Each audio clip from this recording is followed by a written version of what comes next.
అందరికీ నమస్తే నుల్లా welcome to M R media Telangana. This is Rekha. Right, ఇయ్యాల పొద్దున్నాములతోని మున్సిపల్ ఎన్నికలకు సంబంధించిన ప్రచారము అయిపోయింది ఆల్మోస్ట్. కాంగ్రెస్ పార్టీ అధికారంలో ఉన్నది, మమ్మల్ని ఎవరు అడిగేటోళ్ళు, మమ్మల్ని ఎవరు అడిగేటోళ్ళే లేరని చెప్పేసి ఎన్నికల కోడ్ను ఉల్లంఘించుకుంటా కొంతమంది ఎమ్మెల్యేలు ఇంకా ప్రచారంలోనే ఉన్నారు, ప్రచారంలోనే తిరుగుతూ ఉన్నారు. ఎన్నికల టైం అయిపోయినప్పటికి కూడా ఎన్నికల కోడ్కు సంబంధించి ఆ ప్రచార గడువు ముగిసినప్పటికి కూడా కొంతమంది ఎమ్మెల్యేలు, కాంగ్రెస్కు సంబంధించిన ఎమ్మెల్యేలు ప్రచారంలోనే ఉన్నారు. 5 గంటల కంటే 5 గంటలకు క్లోజ్ చేసుకోవాల్సిన అవసరం ఉంటుంది. మళ్ళీ ఎలక్షన్ కమిషన్ ఏం చేస్తున్నది, ఏం కథ, ఎందుకు చర్యలు తీసుకుంటలేదనేది తెలియదు. రామచంద్ర నాయక్ ఉంటాడు కాంగ్రెస్ పార్టీ నుంచి, ఆయన 5 తర్వాత కూడా ఇంకా 6-7 టైం కల్లా కూడా ఇంకా ఎన్నికలలోనే తిరుగుతూ ఉన్నాడు. వాళ్ళది అధికారం ఉన్నది కదా, కొప్పున్నమ్మ ఎటువెట్టినా శింగారమే, వడ్డిచ్చటోడు మనోడైతే ఏ మూలకు కూర్చున్నా మూలుగు బొక్కలు మనే అన్నట్లు అయిపోయింది కాంగ్రెస్ పార్టీ వ్యవహారం ఇప్పుడు. రైట్, మొత్తం మీద ముచ్చట్లని మాట్లాడుకుందాం. యాడికి పోయిన ప్రజల నుంచి నిరసన సెగదాకింది కాంగ్రెస్ పార్టీ ఎమ్మెల్యేలకు, మంత్రులకు. తిరిగినోళ్ళకైతే బాగా దాకింది. ఇక తిరిగినోళ్ళు తిరగనోళ్ళు లేనే లేరు. మంత్రులకు ఒక రెఫరెండం జారీ చేసిండు రేవంత్ రెడ్డి. మీ నియోజకవర్గాలలో మీకు కేటాయించబడ్డాయి. ఇప్పుడు ఒక్కొక్క మంత్రికి ఒక్కొక్క పార్లమెంట్ సెగ్మెంట్ను కేటాయించిండు. ఆ కేటాయించిన సెగ్మెంట్లలో మిగతా మంత్రులు ఎక్కడ కనవల్లేదో మీరు అబ్జర్వ్ చేయర్రి. నాకైతే కనవల్లే. ఒక ఉత్తమ్ కుమార్ రెడ్డికి సంబంధించి ఇది ఇంకా ఘోరమైన ప్రచారాలు చేస్తారు, గమ్మతి ప్రచారాలు చేస్తారు. మొన్న ఉత్తమ్ కుమార్ రెడ్డి ప్రచారం సాగుతుందని చెప్పేసి శవయాత్రను 2 గంటల సేపు ఆపేసిండట. పాపం వాళ్ళు అక్కడ ఎత్తుకొని అక్కడనే నిరనీలిగిపోవాల్సిన పరిస్థితి ఏర్పడ్డది. ఇట్లా ప్రచారాలు చేసుకుంటూ వేరు చేయనోళ్ళు మొత్తమే మూలకు గొంగడేసుకొని పడుకున్నారు. చేసినోళ్ళు ఏమో ఇట్లాంటి కార్యక్రమాలకు తెరలేపిండ్రు.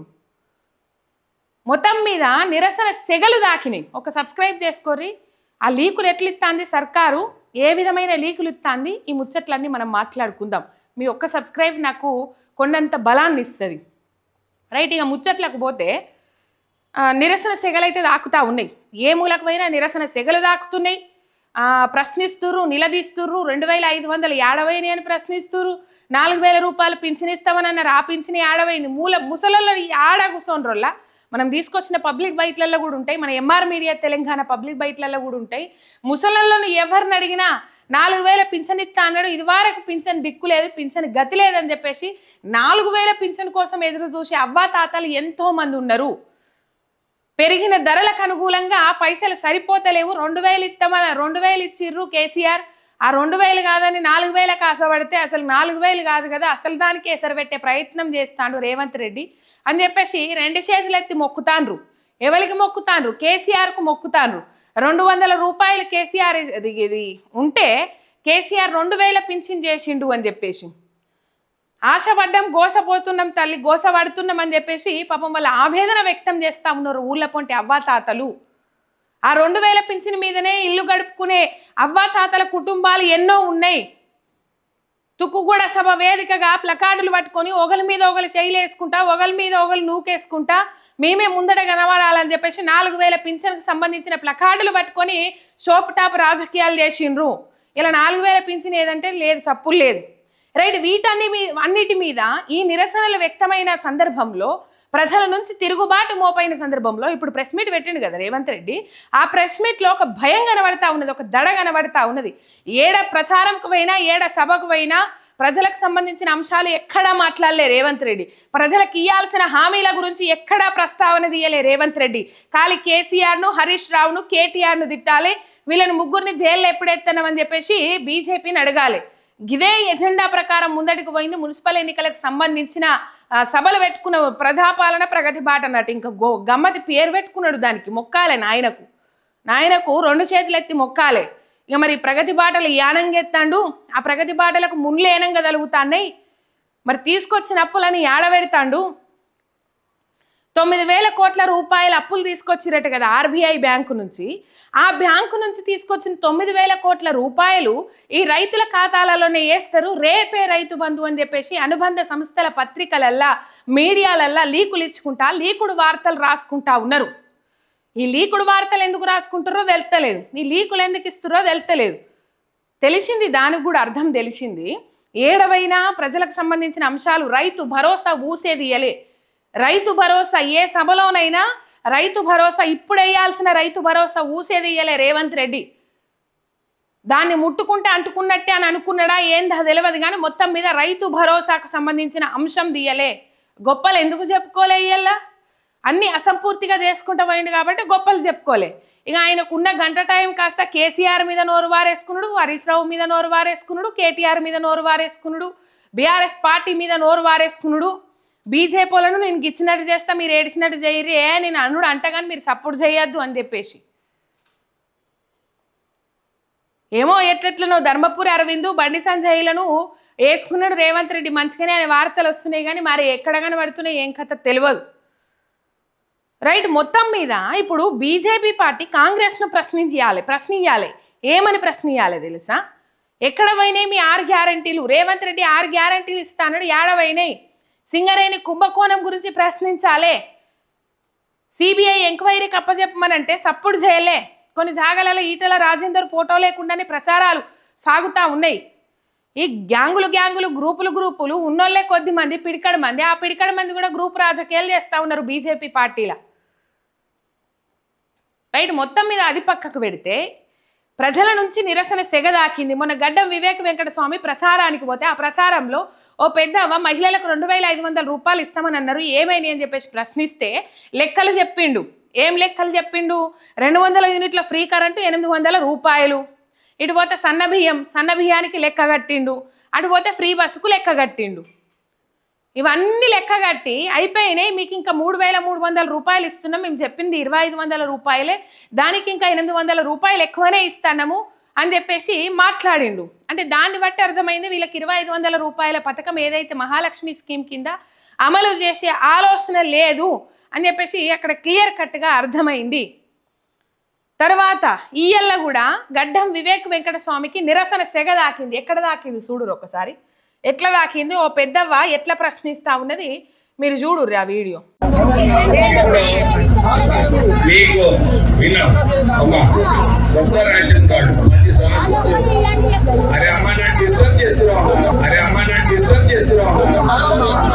అరే అమ్మా నన్ను డిస్టర్బ్ చేస్తున్నావమ్మా. ముసలమ్మ ఏమడుగుతుంది? పింఛన్ 4000 ఇస్తామని అందరూ ఎప్పుడు ఇస్తారని అడుగుతుంది. మరి అప్పుడు వాళ్ళని డిస్టర్బ్ చేయలేరా? ఎన్నికలప్పుడు ఓట్లప్పుడు పోయి ఓటు మాకేయండ్రి అని చెప్పేసి కాళ్ళకు బల్పాలు కట్టుకొని రోజుకు 10 సార్లు తిరుక్కుంటా వాళ్ళని డిస్టర్బ్ చేయలేరా? ప్రజలను డిస్టర్బ్ చేసిర్రా చేయలేరా? అవునా కాదా? చేసిర్రు, ప్రజలను డిస్టర్బ్ చేసిండ్రు. ఇలా అడుగున పాపానికి నన్ను డిస్టర్బ్ చేస్తున్నావమ్మా అని చెప్పేసి చికాకు పడతా ఉన్నాడు. ఇట్లనే ఇప్పుడు పాపము ఎమ్మెల్యేలు మనోళ్ళే ఉంటారు, ఎమ్మెల్సీలు మనోళ్ళే ఉంటారు, కార్పొరేషన్లలో మనోళ్ళే ఉంటే పనులు అవుతాయి అని చెప్పేసి రేవంత్ రెడ్డి ఒక సామెత చెప్పుకొస్తుండు. సరే సామెత చెప్పుకొస్తుండు, ఆ సామెత ప్రకారమే ఇప్పుడు ఎంతమంది ఎమ్మెల్యేలు మా నియోజకవర్గానికి నిధులు వస్తలేవు అని చెప్పేసి కంటతరి పెడతా ఉన్నారు చెప్పుర్రి మీరు. కాంగ్రెస్ పార్టీ ఎమ్మెల్యేలే. ఎంతమంది నాయకులు మా కాంగ్రెస్ పార్టీ నుంచి మాకు ఫండ్స్ వస్తలేవు, మేము ఏ విధంగా అభివృద్ధి చేయాలి, ఊళ్ళకి పోవాలంటే ముఖం లేకుండా అయింది, రూపాయి నిధులు ఇస్తలేరు, 2 లక్షల 3 లక్షల పనులకు కూడా ఊళ్ళల్లో అడుగు పెట్టలేని పరిస్థితి, సావులకు పెళ్లిళ్ళకు తప్ప ఇంకా దేనికి పోయే పరిస్థితి లేదు అని చెప్పేసి ఎంతమంది ఎమ్మెల్యేలు నిలదీస్తలేరు, ఎంతమంది ఎమ్మెల్యేలు ప్రశ్నిస్తలేరు. సరే మీ ఎమ్మెల్యేలు ఉన్న జాగాలలోనే ఆ పరిస్థితి ఉన్నది. ఇక మళ్ళీ ఎమ్మెల్యే మనోడే, ఎమ్మెల్సీ మనోడే, కార్పొరేషన్లో మనోళ్ళే ఉంటే, మున్సిపాలిటీలలో మనోళ్ళే ఉంటే అభివృద్ధి అవుతుంది అని చెప్పేసి మరి మీరున్న ఎమ్మెల్యేలే, మీ కాంగ్రెస్ ఎమ్మెల్యేలు ఉన్న జాగాలలోనే ఏ పార్టీ ఎంత పార్టీ అభివృద్ధి చేసి పెట్టిరో చెప్పాలి కదా ప్రజలకు.